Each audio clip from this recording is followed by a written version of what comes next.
Jean Paulo Prats. Jean Paulo Prats, é do Rio Grande do Norte. Rio Grande do Norte, né? PT, é o suplente de Fátima Bezerra. Rio Grande do Norte, PT. Olá, presidente. Bora, tá valendo? Boa noite. Quinta-feira, 16 de setembro, 19 horas, Brasília. Aqui o nosso Fabiano, intérprete de Libras, e o nosso ministro Queiroga, da Saúde. Vai responder sobre vacinação de menores. Eu tenho minha opinião, tá? Mas a palavra final é dele. E ele segue ou não a minha opinião. Né? Opinião e recomendação é coisa que todo mundo pode ter, pode falar. Mas quem entende do assunto, exatamente o Queiroga aqui. Jogo rápido aqui, uma matéria muito importante, né? A questão do novo marco temporal. O Supremo começou a reavaliar essa questão, que lá atrás já foi definido que o marco temporal levava-se em conta a data da promulgação da Constituição, então as terras que os índios ocupavam até aquela data eram deles. Dali para frente, se eles perambulassem, né, andassem pelos outros locais do Brasil, essa terra não seria demarcada para eles. Bem, começou a votação, pelo novo marco temporal, votou o ministro Fachin, depois contrário ao ministro Fachin para manter a data da Constituição de 88, o ministro Cássio, e daí então o ministro Alexandre de Moraes pediu vistas ao processo. Não sei qual vai ser o voto dele. O que a gente espera é que seja mantido esse marco temporal. Até na semana que vem, vou estar na ONU, na terça-feira o discurso lá, você vai estar também, né, Queiroga? Sim, presidente. Vamos ter bilaterais lá, o Queiroga é muito importante, a Covid é um assunto que ainda está presente no mundo todo. E o que eu devo falar? Algo, né, nessa linha. Se um marco temporal for derrubado, tivermos que demarcar novas áreas indígenas, hoje em dia nós temos aproximadamente 13% do território nacional demarcado como terra indígena, já consolidado. Caso tenha que levar em conta um novo marco temporal, essa área vai dobrar. Teremos aproximadamente 26% do território nacional demarcado como terra indígena. Isso é um pouco mais de um quarto. Equivale a 2 regiões sudeste. Essa nova área equivale a uma França e a Alemanha juntos. É isso que eu quero mostrar lá. Isso vai ter impacto direto naquilo que se produz no campo, os commodities do campo, na agricultura e pecuária. A produção vai cair bastante. Caindo bastante, vocês sabem que é uma pressão do mundo por alimentos. Tanto é que a inflação no mundo todo está altíssima, em especial nos alimentos, não é apenas no Brasil. Isso vai piorar mais ainda essa situação. Então a gente espera que o Supremo Tribunal Federal mantenha esse marco temporal lá de trás, 1988, para o bem do Brasil e para o bem do mundo também. Então tem gente lá fora pressionando, né, aqui o Brasil pelo novo marco temporal, ou seja, para demarcar mais uma área equivalente aos países de Alemanha e Espanha juntos, vai ter reflexo lá fora também. E no momento que cada vez mais nós aqui no Brasil trazemos os índios para a produção. Tive até com o governador o lado de Roraima, né, conversando comigo. Ele falou que deu meios para os índios plantarem numa área considerável lá no seu estado. Ele estava acompanhado do Deilson, né, que eu chamo ele carinhosamente de Macuxi, e expuseram essa questão para mim e eu os parabenizei por essa iniciativa. Isso já existe em Mato Grosso, é coisa bastante antiga, com os índios parecidos. Então o marco temporal é um perigo, né, é um risco para a segurança alimentar no Brasil e também a segurança alimentar no mundo. Que logo você sabia que cada 5 pratos de comida fora do Brasil, um é produzido aqui? É bastante coisa, galera. Com certeza, presidente. Mostra a força do nosso agronegócio. Vou estar então a semana que vem na Assembleia Geral da ONU.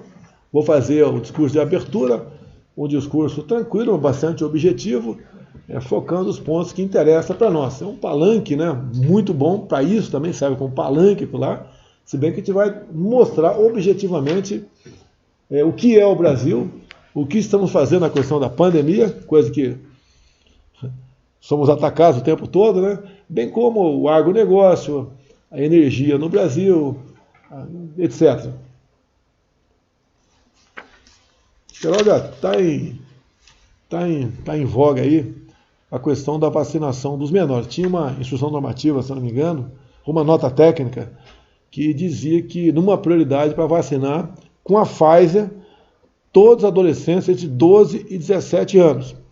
Eu adianto para você sabe disso. A OMS, Organização Mundial da Saúde, não recomenda vacinar os menores de 12 a 17 anos. Tá?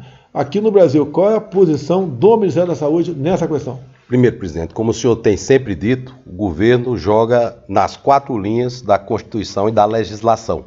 Então, em relação a essa questão de vacinação em adolescentes, tem essa lei que foi aprovada pelo Congresso Nacional, que ela recomenda a vacinação, recomenda não, impõe, a vacinação em adolescentes com comorbidades ou aqueles privados de liberdade dentro da regulamentação da Agência Nacional de Vigilância Sanitária. A lei não fala aqui, é o parágrafo 5º do artigo 13, ela não fala de maneira geral os menores de 12 a 17 anos. Com comorbidades e aqueles privados de liberdade, né? E a Anvisa aprovou.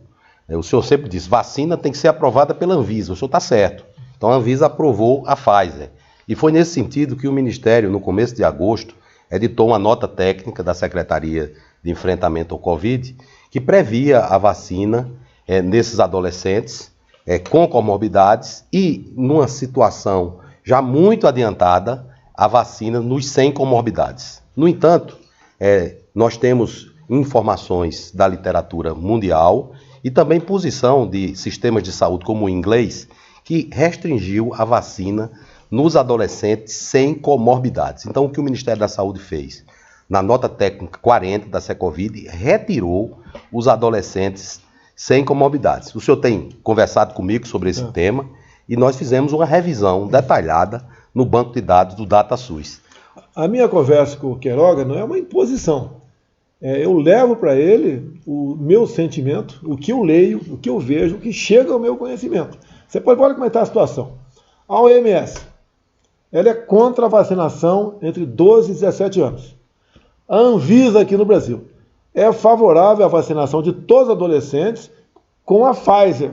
Isso. É uma recomendação. Você é obrigado a cumprir a recomendação? Não, eu não sou obrigado. A OMS ela se manifesta que devamos ampliar a cobertura vacinal naqueles mais vulneráveis. Né? Então, adolescentes, eles têm um risco menor e por isso que a Anvisa não coloca como grupo prioritário. O Ministério da Saúde, como eu falava para o senhor, nós fizemos uma avaliação, presidente, porque a nossa recomendação de vacinar os adolescentes com comorbidades, ela começava a vigir no dia 15 de setembro, só a partir do dia 15 de setembro. Qual não foi a nossa surpresa? Quando avaliamos o banco de dados do DataSUS, encontramos que mais de 3 milhões e 500 mil adolescentes já tinham sido vacinados desde agosto. E o mais grave, presidente, é que não só usando a vacina da Pfizer, que é a que tem recomendação, a que tem base científica, usando Coronavac, usando AstraZeneca, usando Janssen. Então hoje eu já fiz uma entrevista coletiva lá no Ministério da Saúde, que deixei bem claro que os 5.570 secretários de saúde do nosso Brasil têm que seguir as recomendações do Ministério da Saúde. Eu tenho visto alguns governadores e alguns prefeitos obrigando a vacinar essa garotada. Deixo claro, a OMS é contra qualquer vacina em menores de 12 a 17 anos. A lei federal que está aqui, eu acho que a lei federal diz que você pode vacinar 12 a 17 apenas com comorbidades. Isso. Tá? A Anvisa diz que apenas Pfizer. E tem alguns governadores e prefeitos impondo qualquer tipo de vacina, não interessa quem seja o menor, entre 12 e 17 anos. É isso que transformou o Brasil quando se deu amplos poderes para prefeitos e governadores gerir essa questão. Se fosse o pai do governo federal apenas, teremos uma determinação e então é tudo resolvido. Agora, se tivermos efeitos colaterais graves, eu quero saber quem vai se responsabilizar. Nós aqui estamos fazendo a coisa certa. Tá? Tem a lei que nós estamos seguindo e ele também impôs a Pfizer. Isso. Tá? Agora, não somos obrigados a seguir o OMS. Quando a gente não segue o OMS, como no passado eu critiquei muitas questões do OMS, eu apanhava. Agora estamos com uma questão aí bastante duvidosa, Queiroga. O OMS diz que não é para vacinar ninguém. Uma lei aqui do nosso parlamento aqui pode vacinar os menores de 2 a 7 anos e a Anvisa diz que pode vacinar todo mundo com a Pfizer. Essa questão, presidente, os com comorbidades, existe uma sustentação na literatura científica, esses são os que internam mais, e nós precisamos avançar. Inclusive, presidente, é bom que se destaque, falta vacina. O governo já distribuiu mais de 260 milhões de doses de vacina para os estados e para os municípios. Mais de 211 milhões de vacina já foram aplicadas. Isso se deve ao quê? Ao acerto da estratégia diversificada de vacina do governo, que não começou hoje, começou o ano passado, em maio de 2020. Aqui eu vou só citar transferência tecnológica da AstraZeneca para a Fiocruz. Hoje o Brasil já consegue vacinar com IFA em breve, né, com o IFA nacional. O IFA ainda é importado, mas em breve teremos o IFA nacional. Pfizer, 200 milhões de doses. Janssen, 38 milhões de doses. COVAX Facility, 42 milhões de doses. Instituto Butantan, 100 milhões de doses. Ou seja, temos mais de 550 milhões de doses asseguradas e a população brasileira, não faltará dose para a população brasileira. Agora é necessário que se cumpra e siga as recomendações do Programa Nacional de Imunização, do Ministério da Saúde. Não podemos aceitar uma torre de Babel da vacina. E as donas de casa que nos acompanham sabem muito bem o que eu estou falando. Convida uma pessoa para jantar na sua casa, 5 pessoas, o sujeito leva 10, como é que faz? Bota água no feijão? Não dá para botar água no feijão da vacina, né? Então vamos seguir o PNI. 5.570 secretários de saúde. Siga o PNI. Depois não reclame de falta de dose, porque não falta. Brevemente você deve dar também uma nota técnica, com toda certeza, né? Ou uma portaria, tornando não obrigatória a máscara. À medida que o cenário epidemiológico melhora, como é o caso do Brasil, eu fui agora à Itália representando o Brasil no encontro do G20, presidente, estava todo mundo sem máscara na rua. E eu fiz uma audiência bilateral com o diretor-geral da OMS, o Tedros Adhanom, e era num ambiente aberto, num terraço, e eu estava de máscara. Ele disse, ministro, vamos tirar as máscaras que aqui não precisa. Então, em breve, nós teremos essa desobrigação de usar máscaras. Quem quer usar máscaras, usa. Mas essa mania de querer criar lei para tudo, daqui a pouco quer uma lei para obrigar as crianças a ir para a escola vacinada. Não precisa de vacina para ir para a escola. A OMS, a Unicef já determinou isso aí. Precisamos voltar os alunos nas escolas, presidente. O prejuízo é muito grande. Eu, desde o começo, fui contrário à garotada sair da escola. Pois é. Apanhei muito.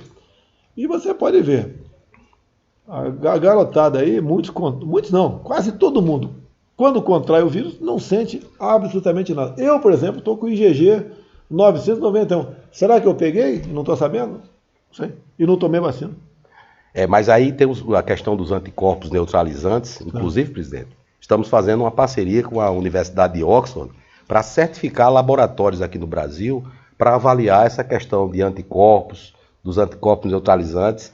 Então, quem diz que o governo é negacionista, o governo responde fazendo parceria com a Universidade de Oxford. Agora, eu estou melhor no tocante à imunização do que muita gente, ou quase todo mundo, ou melhor, que todo mundo que tomou o Coronavac. E daí, explica aí. Bom, essa questão da efetividade das vacinas. Isso é muito importante, nós já sabemos que essas vacinas de vírus inativado, elas têm uma efetividade menor, né? Claro que obtiveram um registro emergencial e nós esperamos que leve os dados completos para a Anvisa. Você vê, quando você fala registro emergencial, não está comprovadamente, não tem comprovação científica ainda, concorda? Essas com registro emergencial, como o nome já diz, emergencial. Como é que você pode ver o prefeito do Rio de Janeiro obrigando o servidor público a tomar vacina? Eduardo Paes, tomar Coronavac? Tem alguma comprovação científica Coronavac? Por que você faz isso? Que maldade é essa? E o seu vídeo nem vou comentar aqui, uma coisa terrível, terrível. Tá? E ainda mais, presidente, que a população brasileira quer tomar vacina. Não necessita de lei para obrigar as pessoas a tomar vacina. As pessoas confiam, eu sou médico há mais de 30 anos e nunca consegui que meus pacientes aderissem a tratamento por conta de lei. Foi sempre explicando, convencendo, e aí eles vão e aderem.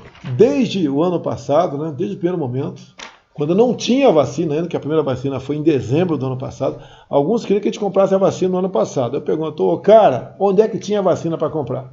se a primeira pessoa vacinada foi no início de dezembro do ano passado. Não tem cabimento essa questão. Olha o que está acontecendo aqui na França, matéria da imprensa, hein? França suspende salários de não vacinados.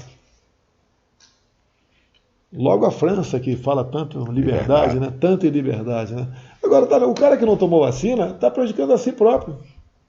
Se você já tomou, pô, fique tranquilo, né? Você está imunizado. Você pode viver em paz por isso mesmo. Quem tomou vacina, o senhor viu ontem quem tomou vacina para ficar tranquilo por aí? Bom, a vacina seguramente ela é eficaz, ela protege. O senhor veja que os dados mostram de maneira clara uma redução de casos, de óbitos. Agora, a vacina não é 100% quem eficaz. Quem está tomando a Coronavac complicou. Nos ajudou no começo, presidente, mas agora os idosos, eles vão precisar de um reforço, já estamos fazendo isso. Então estamos muito bem, presidente. Tá. A gente vai intercalando aqui, vai chegar uma pergunta para o Queiroga, né? Jogo rápido. Olha uma notícia aqui, essa aqui é verdadeira, a do Globo, de vez em quando o Globo acerta, né? Deputados retomam quarentena para juízes, militares e policiais em votação do Código Eleitoral. Ou seja, aprovou na Câmara, no Código Eleitoral. Você que é militar da ativa, Corpo Bombeiro, policial, policial civil, você que é juiz, militar das Forças Armadas, para você ser candidato, você tem que estar 5 anos na reserva. É um absurdo isso aqui. Vai para o Senado. Eu espero que o Senado não aprove isso daqui. Você pode, o cara sai da cadeia, já pode vir candidato a presidente da República. E você é militar da ativa, não pode ser candidato a vereador. Isso não tem cabimento. Quer alijar os militares, de maneira geral, da política, não tem cabimento. Obviamente, se passar no Senado, acho que não passa, a gente veta. E a última palavra volta para o Congresso Nacional, se derruba ou mantém o veto. Bruno Engler, você votaria contra ou a favor dessa proposta aí? 100% contra. Contra, não tem cabimento, né? Não tem cabimento. São só policiais militares e bombeiros militares, em torno de 1 milhão no Brasil. Vai tirar esse pessoal da política? A política, inclusive eu quero parabenizar aqui, não conheço, né? Mas tomou posse no dia de ontem o primeiro guarda municipal da história da Câmara dos Deputados. Então, vale para a guarda municipal também. Quer dizer, guardas municipais, em torno de 120 mil no Brasil, não poderiam vir candidatos a nada, a não ser 5 anos após a sua passagem para a reserva ou a sua aposentadoria. Realmente é um retrocesso, é uma perseguição para com as classes militares. Será que para mim essa... Se bem que quando eu vim candidato a vereador, estava nativa, né? Eu não poderia vir candidato a vereador se isso aqui tivesse em vigor. E falam tanto em democracia, né? Eu me pergunto como é que os partidos de esquerda votaram isso aqui. Está na cara que votaram favorável. Eles querem os militares cada vez mais longe da política. Primeira pergunta para o Queiroga aqui. Olá, Queiroga. Vamos lá. Boa noite, presidente Bolsonaro. Boa noite, ministro Queiroga. Ministro, apesar da orientação do Ministério da Saúde, até prefeitos municipais vêm adotando medidas que contrariam as normas fixadas pelo Ministério. O que é que pode ser feito para que isso não aconteça? Bom, o governo, como eu já falei, joga nas 4 linhas da Constituição e da legislação. O PNI, ele foi instituído em 1976, presidente, no governo Médici. E todos os brasileiros confiam nele. Agora, se cada prefeito quiser criar sua regra, Torre de Babel da vacina. Agora o Brasil tem Ministério Público, tem Tribunal de Contas, tem Poder Legislativo e tem a sociedade.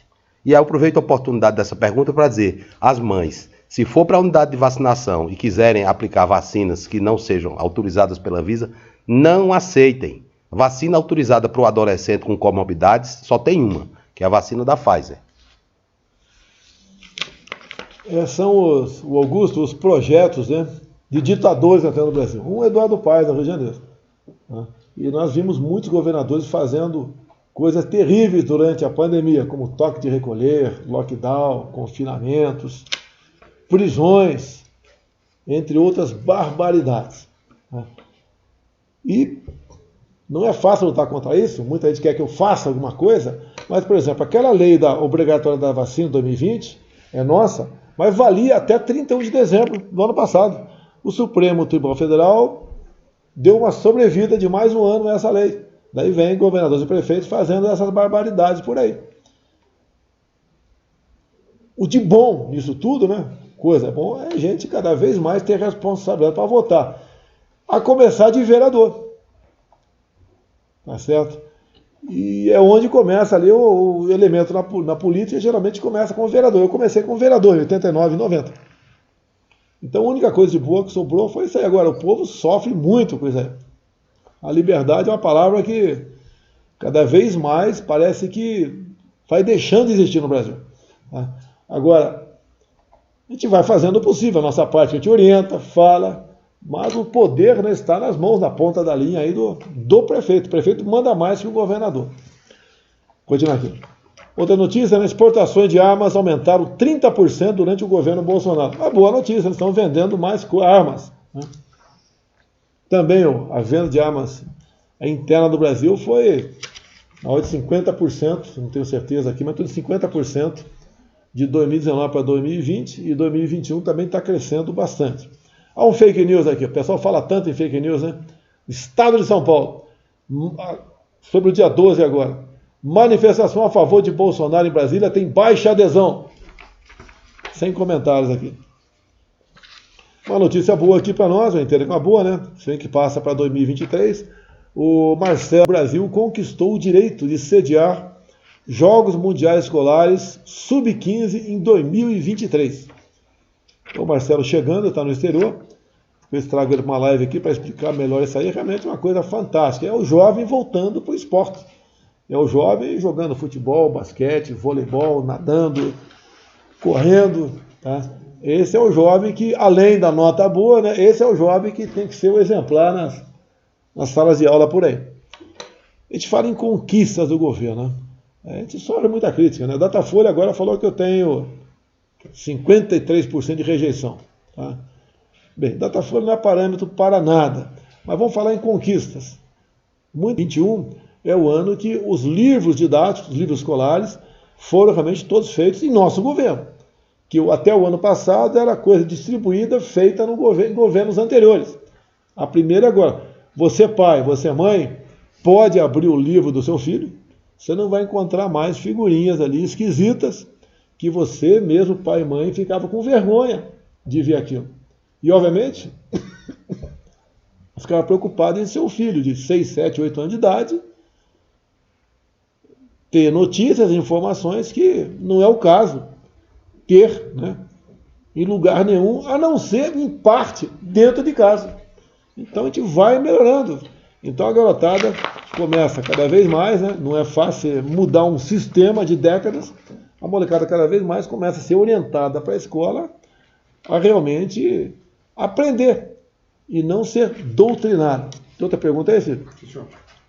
Enquanto vem outra pergunta aqui, a gente busca o tempo todo, né, diminuir impostos no Brasil. Me ajuda aqui, a Camex. Zerou o imposto de importação para prótese endoesquelética, como as transfemorais, próteses para pernas, também teclados e dispositivos de acessibilidade a computadores para pessoas com deficiência. O que é prótese endoesquelética? Por exemplo, uma pessoa tem uma fratura do fêmur, aí coloca um tipo dessas próteses, são importantes. E isso, a recuperação dessas pessoas, geralmente são idosos, presidente. E hoje, com esses tratamentos mais avançados, eles conseguem ficar de pé rapidamente. Então, parabéns à Camex, ao Ministério da Saúde aqui do Queiroga.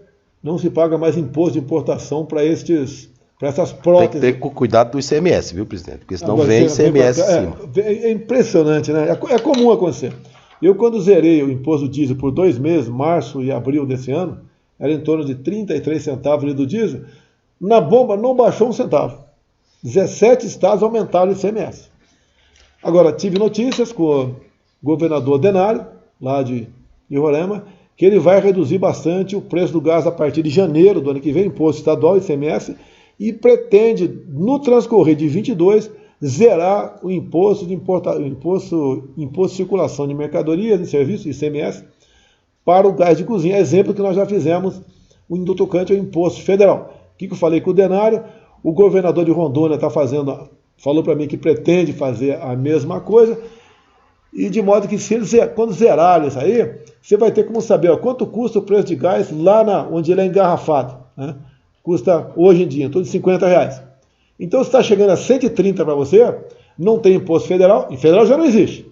vai deixar nesses dois estados, que estão dando exemplo agora, Rondônia e Roraima, não vai ter imposto estadual, vai ser o preço do quê? Do frete para levar o gás para lá e o preço a mais de lucro do cara que está lá na birosca dele, né, no botequim dele, no supermercado, vendendo o gás. Eu tenho certeza que pode baixar em 50% o preço do gás quando os governadores zerarem o ICMS. Por quê? Daí você vai poder praticamente fazer a compra direta. Você tem um condomínio com 100 casas.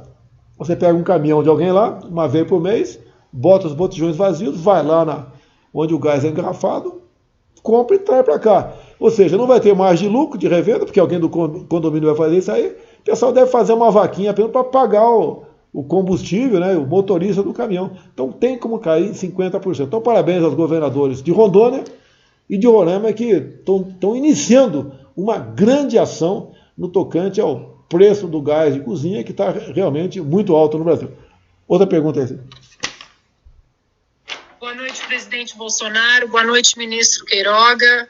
Ministro, eu assisti o seu pronunciamento hoje, um pouco mais cedo, onde o Ministério da Saúde aí estabeleceu diretrizes importantes para a proteção das nossas crianças e adolescentes. Eu gostaria de perguntar ao senhor o que os pais podem fazer se as escolas começarem a exigir o passaporte da vacina para crianças e adolescentes aí menores de 18 anos. Obrigada, boa noite. Bom, é absolutamente desarrazoado exigir vacina para criança frequentar a escola. Isso não é uma posição minha, é a posição da Unicef, da própria Organização Mundial de Saúde. Nós já editamos uma portaria conjunta, o Ministério da Saúde e o Ministério da Educação. As mães não devem aceitar essa exigência, que é essa exigência absolutamente descabida, sobretudo quando o Programa Nacional de Imunização e o Ministério da Saúde, no momento, não recomenda vacina em crianças que não tenham, em adolescentes que não tenham comorbidades. Olha, vai lembrar uma coisa aqui. O OMS é contra, a Anvisa falou que é favorável à Pfizer, mas lá atrás, o pessoal criticou muito a mim, porque eu falei com o Queiroga depois e falei também com o Pazuello. O contrato da Pfizer, um dos itens, ainda diz: não nos responsabilizamos por qualquer efeito colateral. Olha a responsabilidade desses prefeitos, minha também, né? Sei que o Queiroga está na ponta da linha, o Queiroga que é o responsável aqui, mas é minha também. Um pouco para mim é essa questão. Tem muita gente, estamos tendo notícia, que toma vacina e é infectado. E tem gente que é infectado e morre, inclusive. A gente sempre, obviamente, pede a Deus que não aconteça aí o pior para essas pessoas. Mas esses prefeitos, governadores que estão vacinando com a Pfizer, que não se responsabiliza pelo efeito colateral, e com outras que ninguém avaliza, nem a OMS e nem a Anvisa, se tiver um efeito colateral grave numa criança, como é que vai ficar esse prefeito e esse governador? Só mais uma vez, presidente, o Ministério da Saúde, o que tem dito, em obediência à lei, adolescentes com comorbidades e privados de liberdade. Os sem comorbidades, não. As mães, não deixem seus filhos sem comorbidades se vacinar, porque ainda é necessário mais evidências para consolidar essa indicação. Vamos botar um pouquinho mais de pimenta nessa questão. Tem uma lei federal aqui. Você sabe, o parlamentar que apresentou essa emenda, no artigo 5º, mandando vacinar o pessoal com comorbidade, foi baseado em quê? Em que estudo científico ele apresentou isso? Os deputados e senadores aprovaram isso baseado no quê? Qual a comprovação? Qual o estudo nesse sentido? A OMS, eu que não sou médico, já tinha muita crítica a ela. Não sei se você já criticou a OMS em algum momento. Eu critiquei muito o Tedros lá. Decisões que ele tomou, que ele voltou atrás depois revoltou, não sei o que lá. Mas não tem um estudo científico, pelo que a gente sabe aqui, indicando... Então, existem correntes. E quando fala correntes, é uma pró, outra contra. Somente com a vacina Pfizer é que existem publicações, presidente. As demais, não. Tudo bem. Vamos lá, coisa rápida aqui. Só curiosidade, né? Como é que é a imprensa brasileira? O Lula diz que vai regular meios de comunicação caso volte ao poder. E a semana eu falei na Câmara lá. Na Câmara não. Falei lá na presidência. com todos os seus defeitos, é melhor ela falando do que calada. Que pese muita mentira, muita fake news por parte da grande mídia. Mas hoje em dia, uma parte considerável da população já sabe como interpretar as notícias da imprensa. Quando se fala aqui em inflação no mundo todo, vem em função, né, em grande parte, daquela política do fique em casa, a economia a gente vê depois. Eu fui contra isso, apanhei muito.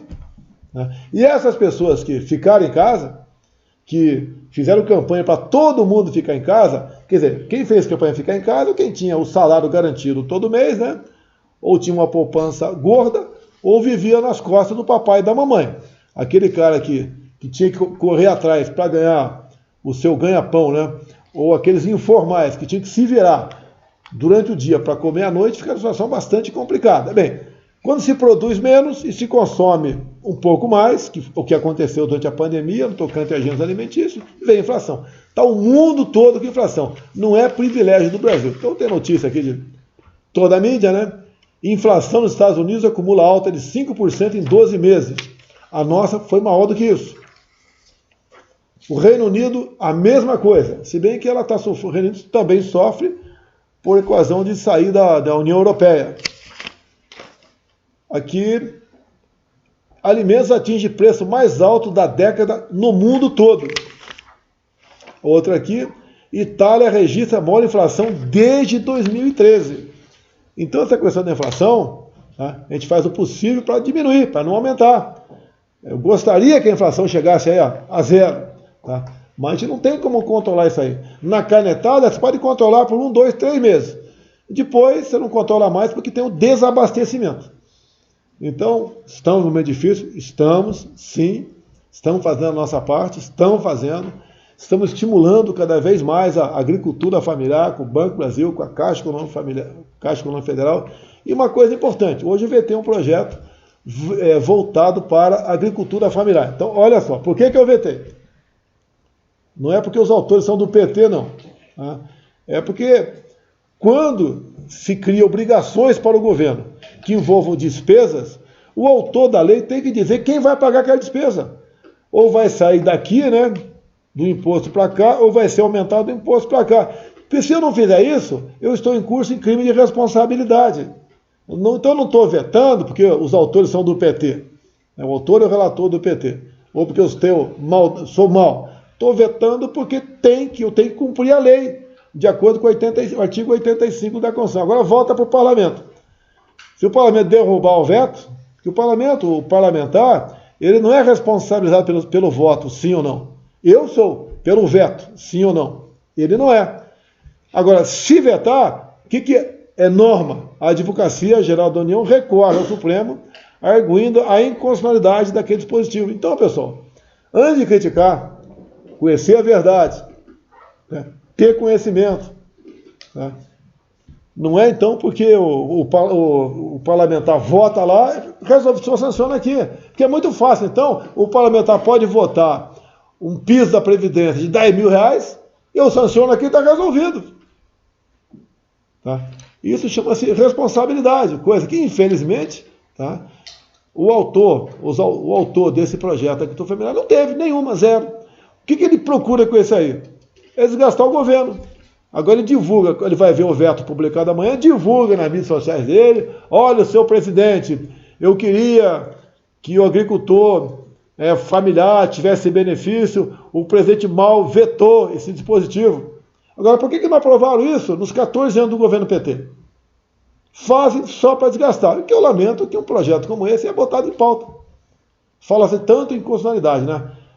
Não vou entrar em detalhe. O Senado devolveu uma medida provisória a nós dizendo que é inconstitucional. Agora, um projeto desse vem para eu aqui matar no peito. Tem uma pergunta aí, Zé? Vamos lá, mais uma pergunta aí para o nosso... Deve ser difícil, viu, presidente? Deve ser.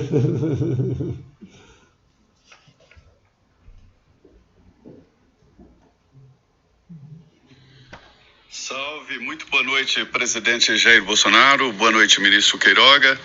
Ministro, quando o senhor disse que o Brasil está com excesso de oferta de doses de vacina, né, muita gente não acreditou, mas eu estou vendo que a vacinação já está bem adiantada em vários estados. Qual é a previsão? O senhor acha que vai dar para vacinar a todos? Como fica essa distribuição de vacinas? Obrigado.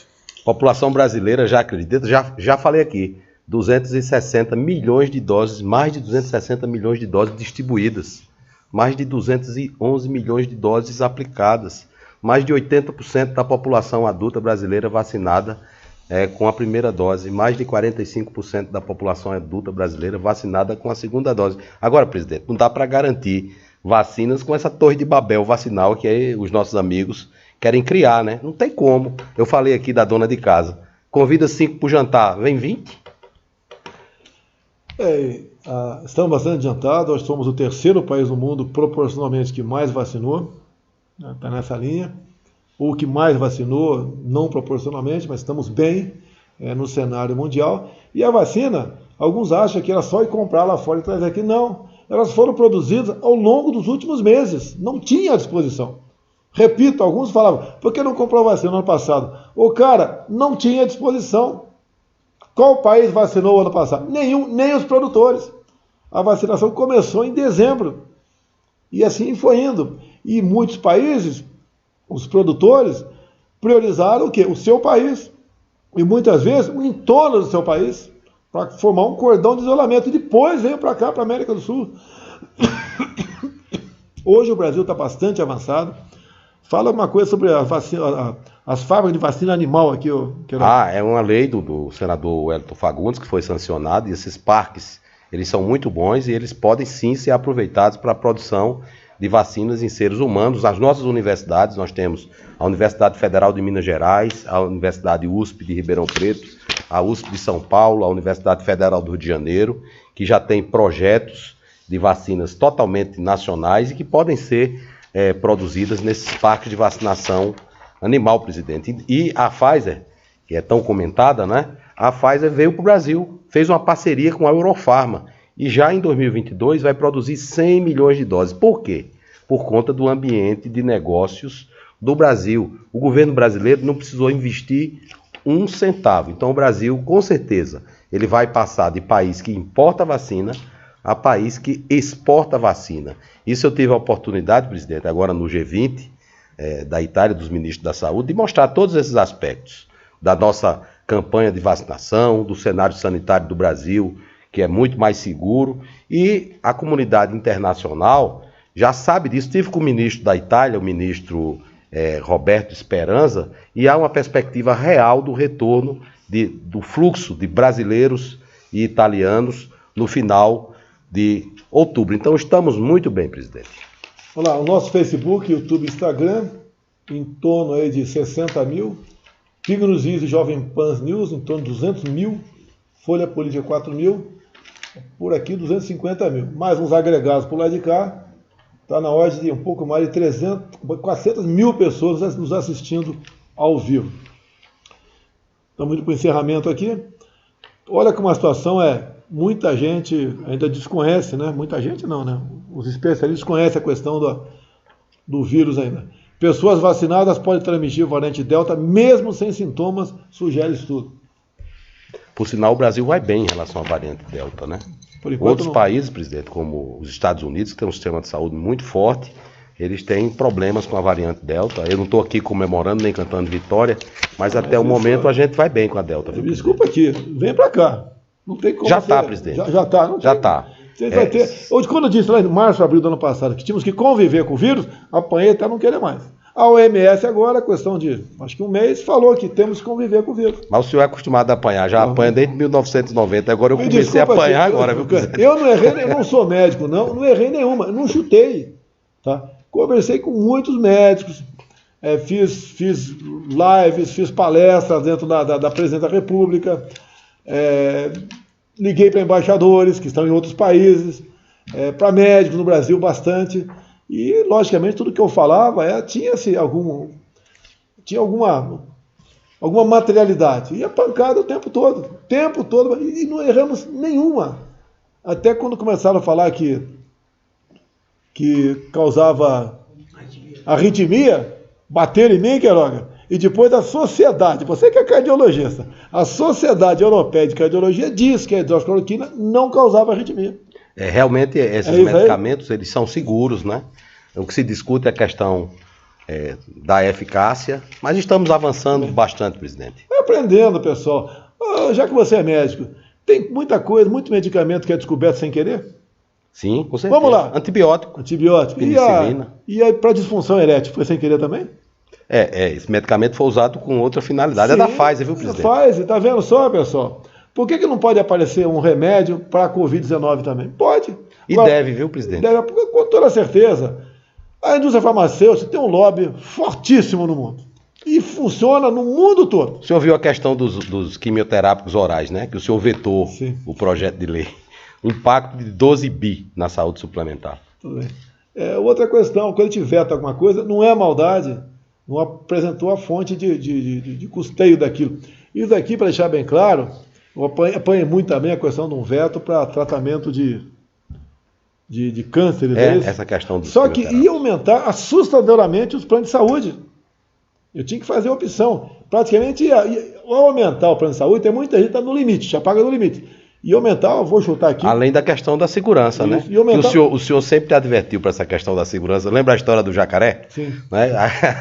O jacaré nada mais é do que uma advertência acerca da segurança, não só de vacinas, de medicamentos. Dá um medicamento desse aí, dá um efeito colateral. Eu usei uma figura de linguagem, hipérbole. Pois é. Né? Que eu falo, você pode tomar. Foi o ano passado, não tinha vacina ainda. Já tinha gente querendo impor a vacina quando não tinha. Deus usei uma figura de linguagem, hipérbole, pode virar jacaré. Pois é. Aí desceram o cacete em mim. Agora, pior do que jacaré, pessoal, é o efeito colateral. Sabe que ninguém vai virar jacaré, né? Fala besteira aqui. Podia virar até outro bichinho, jacaré não. Então, a gente busca a maneira de alertar, abrir a cabeça das pessoas, debater, coisa que não querem que se debata. Tem projeto tramitando na Câmara que quem falar, por exemplo, que a urna não é confiável, ela pode ser fraudável, te bota 4 anos na cadeia. Crime de opinião, tá lá, o projeto passou, está em comissões na Câmara ainda, né? Ela está passando. Se você duvidar da urna eletrônica por ocasião das eleições de 2022, 4 anos de cadeia para você não pode desconfiar. Então, os absurdos que vão cada vez mais ganhando corpo no Brasil, temos a chance, né? Logicamente, a chance não. A responsabilidade de cada um é muito grande por ocasião das eleições. Mais uma pergunta? A última? Mais duas? Vamos lá. Boa noite, presidente Bolsonaro. Boa noite, ministro Marcelo Queiroga. Ministro, o Brasil está inserido num contexto em que a comunidade internacional decidiu por uma vacinação emergencial contra a Covid. No entanto, estas substâncias em aplicação ainda estão em estudos e precisarão de alguns anos para a conclusão, especificamente sobre riscos, ou seja, sobre a sua segurança. Como fazer, qual a dificuldade de colocar diretrizes para a aplicação de substâncias ainda em estudo? Bom, obrigado. As vacinas que têm registro definitivo na Anvisa, elas são seguras, elas são eficazes, e agora com as aplicações nós estamos verificando a efetividade dessas vacinas. Essas que têm registro emergencial, elas foram autorizadas por conta do contexto pandêmico. O Ministério da Saúde está atento, acompanhando todos os eventos adversos e colocando as diretrizes para a aplicação dessas vacinas. O que nós queremos é que toda a estrutura do SUS, os estados e os municípios sigam as recomendações do Ministério da Saúde, como é o caso agora da vacinação dos adolescentes, presidente, que eu já falei, 3.500.000 adolescentes vacinados antes do prazo estabelecido pelo Ministério da Saúde. A última informação minha aqui, né? Vou fazer um pedido para você, sei que você pode atender, puder apagar um ponto de luz na tua casa agora, apague uma lâmpada, puxe o fio aí do instrumento que você não tá usando, evita aquela luzinha lá, fica acesa no canto, ajuda a gente bastante. Se você puder, em vez de estar 20 graus, o teu ar-condicionado, bote 22, bote 24, ajuda a gente também. Se puder gastar menos água, ajuda a gente. Nós estamos vivendo a maior crise hidrológica dos últimos 91 anos. Pô, olha a questão da pandemia, um baque na economia da gente, né? Todo mundo sofrendo com inflação. Questão de falta d'água também. Tivemos há um mês e pouco uma geada atípica, onde queimou aí, em especial aí, a safrinha do milho. Estão vivendo momentos bastante difíceis. Como é que você pode colaborar com isso aí? Gastando menos energia. Ok? Eu te agradeço e muito. A última pergunta aí, Cid. Agradeço muito. Se puder apagar 1, 2, 3 pontos de luz em casa, eu agradeço. O Brasil agradece muito a você. A última pergunta para encerrar o programa aqui. Boa noite, ministro Queiroga. Boa noite, presidente Bolsonaro. Ministro, o senhor já aplicou nesses últimos meses vacinas aí em Brasília em várias autoridades, né? Eu queria saber se o senhor sabe quando vai vacinar finalmente o presidente da República. Tem agora uma ameaça aí da ONU de que para entrar na Assembleia Geral da semana que vem só serão aceitos os participantes que tiverem tomado vacina. Será que vai ser agora, ministro? Boa noite. Bom, o presidente defende a autonomia do médico, né? Eu não sou o médico dele, mas eu defendo que o presidente deve tomar a decisão na hora certa. Ele disse que é imorrível, como são as outras coisas, presidente? Não. Não sei se ele é invacinável, né? Mas aí eu vou falar com dona Michele. O último I é garantido. O penúltimo bastante garantido, o primeiro imorrível nem tanto. Então o que acontece? Você toma vacina para quê? Para ter anticorpos, não é isso? A minha taxa de anticorpos está lá em cima. Né? O senhor está falando, né? Não, eu te apresento o documento. Eu vejo. Eu estou com 991. São os médicos aqui que fazem. Traz aí. Vai trazer o documento para mostrar aqui. Então eu estou bem, eu vou tomar uma vacina para a Coronavac, por exemplo, que não vai chegar a essa efetividade. Para que eu vou tomar? Tá? Agora, todo mundo já tomou vacina no Brasil, depois que todo mundo tomar, eu vou decidir o meu futuro aí. Está procurando aqui o Cid aqui. Vamos lá, doutor Queiroga, dá uma olhada aqui, Queiroga. Você que mais do assunto aí. Vamos lá. 991, tem que fazer os anticorpos neutralizantes, viu, presidente? Estou bem? Mas tô Tá bem bem, aqui, não. o senhor está bem, mas o senhor precisa se vacinar. Você já fez o teu também aqui? Não, eu não fiz, não. Você não fez? Eu tomei aquela vacina Você lá, tem que dar né? exemplo. Como assim, Aquela de vírus inativado. Quando eu cheguei aqui no Ministério, ele disse, Queiroga, você vai me vacinar. Eu disse, sim, senhor, presidente. Eu lembro no começo, falava muito que em torno de 80% da população brasileira, se contraísse o vírus, não sentiria qualquer sintoma. Esse percentual continua valendo? O que tu acha aí? Bom, há muitos que são assintomáticos, Então, mas naqueles que desenvolvem as formas de síndromes respiratórias agudas graves, essa doença, como o senhor sabe, é uma doença que cria muito problema, né? E não há dúvidas que a campanha de vacinação empreendida no governo do senhor, sob sua determinação, tem sido um sucesso absoluto. A gente não vai discutir aqui o tratamento inicial, que virou crime falar em tratamento inicial no Brasil. Eu, ano passado, senti mal, tomei um negócio aí para malária e me curei no dia seguinte. Eu talvez tenha sido reinfectado nos últimos dias aí, talvez, semanas. De vez em quando eu tomo ivermectina, não vou negar isso aí, e estou com esse